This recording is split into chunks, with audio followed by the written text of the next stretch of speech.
Sir একটা কথা জিজ্ঞেস করবো? শিওর। স্যার আপনি প্রায়ই এখানে আসেন, দূর থেকে কিছুক্ষণ ওই ফ্যামিলিটাকে দেখে চলে যান। Is it special? তুমি বিয়ে করেছো? না স্যার, আমি এখন আমার ক্যারিয়ার নিয়ে ফোকাস করতে চাই। আর আপনি তো জানেন স্যার, আমি আপনাকে আমার আইডল মনে করি। তুমি ভুল মানুষকে তোমার আইডল মনে করো। স্যার আপনি এভাবে কেন বলছেন? এমন করে বলছি কারণ তুমি যে ভুলটা করতে যাচ্ছ ঠিক কয়েক বছর আগে আমি এই ভুলটা করে এসেছি। আজ আমার লাইফ মরুভূমির মতোই শুষ্ক।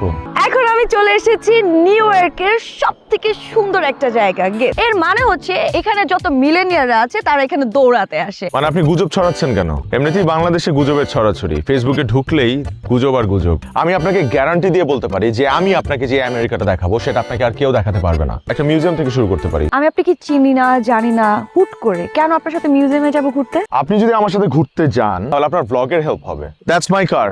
আপনি ইন্টারেস্টেড থাকলে দেন ইটস ইওর চয়েস। নিউ ইয়র্কের টুরিস্ট অ্যাট্রাকশন গুলোর মধ্যে এটা অন্যতম, বাট 2021 এটা ক্লোজ করে দেওয়া হয়েছে কারণ জানা গেছে এখান থেকে 4 জন মানুষ মারা গেছে, এর মধ্যে একজন টিনেজার। বাট কথা চলছে এই বছরের শেষে এটা আবার খুলে দেওয়া হবে। আপনি তো দেখছি আসলে এক্সপার্ট, অনেক কিছু জানেন। Thank you. হ্যালো প্রিয়ান, এখন আমি আছি ব্যাজেলের সামনে। এখানেই বেসিক্যালি ওয়ার্ল্ড ট্রেড সেন্টারটা ছিল, যেটা 2001 সালের 11 সেপ্টেম্বরে বিমান হামলায় ধ্বংস হয়ে গিয়েছিল। আমার যখন অনেক মন খারাপ থাকে তখন আমি এখানে চলে আসি। এই জায়গায় আসলে কেমন জানি একটা মনের মধ্যে শান্তি কাজ করে। কিন্তু আপনার মনে আছে বলে আমার মনে হয় না। আমার যদি মন না থাকতো তাহলে একদিনের পরিচয় আপনাকে এত সুন্দর সুন্দর জায়গায় ঘোরাতে নিয়ে আসতাম না। কিন্তু আপনি আমার জন্য এত কিছু কেন করছেন? এত প্রশ্ন করেন কেন? আম খাচ্ছেন, শুধু আম খান, আম গাছ নিয়ে গবেষণা করার দরকার নেই। কিন্তু এই আম যদি হজম না হয়? বেশি কথা বললে বদহজম হয়ে যেতে পারে। আপনি সারাদিনে যা শুট করেছেন দ্যাট ইজ নট এনাফ। আরো অনেক সুন্দর সুন্দর জায়গা শুট করে অ্যাড করলে আপনার ব্লগটা দারুণ হবে। তো এখন আমার কি করতে হবে? নিউ ইয়র্ক থেকে নায়াগ্রা ফলস যেতে হবে। ঠিক আছে, আমি ভেবে জানাবো। কিভাবে জানাবেন? মনে মনে না ফোনে ফোনে? নাম্বার দিন, ফোনে ফোনেই জানাবো। ফোনে ফোনে জানানোর উপায়টা আমার জানা নেই। তোর সাথে দেখা করার লোভ সামলাতে না পেরে আজকে এসেই পড়লাম। খুব ভালো করছিস। তোর খবর কি বল? বিয়ে হয়ে গেছে, বাচ্চা কাচ্চা সামলাচ্ছি। এই উইকেন্ডে আয় না আমার বাসায়।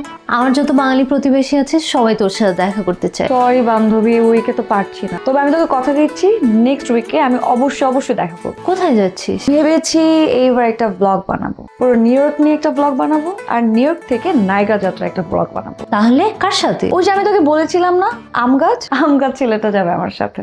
ও গাড়ি কেন? গাড়ি ছাড়া সম্ভব না। আমি কিন্তু কারাতে জানি, ব্ল্যাক বেল্ট। গাড়ির সাথে ক্যারাটের কি সম্পর্ক? সম্পর্ক আছে বলেই তো বললাম। পুরুষ মানুষকে না এত সহজে বিশ্বাস করা উচিত। কোনো অপ্রীতিকর ঘটনা ঘটার আগেই আপনাকে সতর্ক করে নিলাম। মানে আপনি যদি আমার অ্যাডভান্টেজ নেওয়ার চেষ্টা করেন তাহলে? প্রশ্নই ওঠে না। এগুলা বিষয় নিয়ে তর্ক করে এখন সময় নষ্ট করার দরকার নেই, উঠুন। এইবার কি চোখ খুলতে পারি? ভয় লাগছে। এই জায়গাটা দেখার জন্য মনের মধ্যে অস্থিরতা কাজ করছে।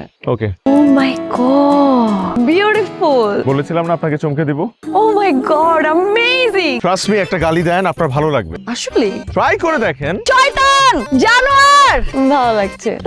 আপনার মনের ভেতরে থাকা কোনো কষ্ট আপনি এখানে প্রকাশ করতে পারেন। বাবা, I love you, I miss you. Zerin, তুই একটা কুটনি, একটা বদমাইশ। আমাদের ফাউল মেয়ে হইতে পারে না। তুই আমাকে উপরে উপরে দেখাস, তুই আমাকে ভালোবাসিস, কিন্তু তুই কোনোদিন আমাকে ভালোবাসিস না।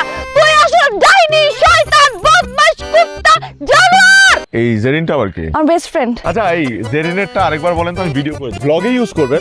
পসিবল। আপনি অনেক কিছু জানেন। I have a gift for you. How nice of you, thank you. আপনার পছন্দ হয়েছে? এত সুন্দর একটা গিফট মানুষের পছন্দ হবে না? আমাকে এরকম একটা গিফট করলেন যে? মন চাইলো। এই নায়াগ্রা ফলের সামনে এসে আপনি আবার আমার উপর ফল করে বসছেন না তো? কল করলে দোষের কি? You must be kidding. হ্যাঁ, আপনি মজা করছেন। I am serious. প্রকৃতির এত কাছাকাছি এসে প্রকৃতির সৌন্দর্যের প্রভাব আমাদের মনে পড়বে, এটা খুবই স্বাভাবিক। এই প্রভাবটাকে চিরস্থায়ী করা যাবে না। আমি আপনাকে বলেছিলাম, আপনার মনে আছে, we have to control ourselves. তাই বলে আমার কাউকে ভালো লাগতে পারে না। কিন্তু আপনার সেই ভালোবাসা মানুষটা আমি না। বিকজ এই মুহূর্তে I have to pursue my career.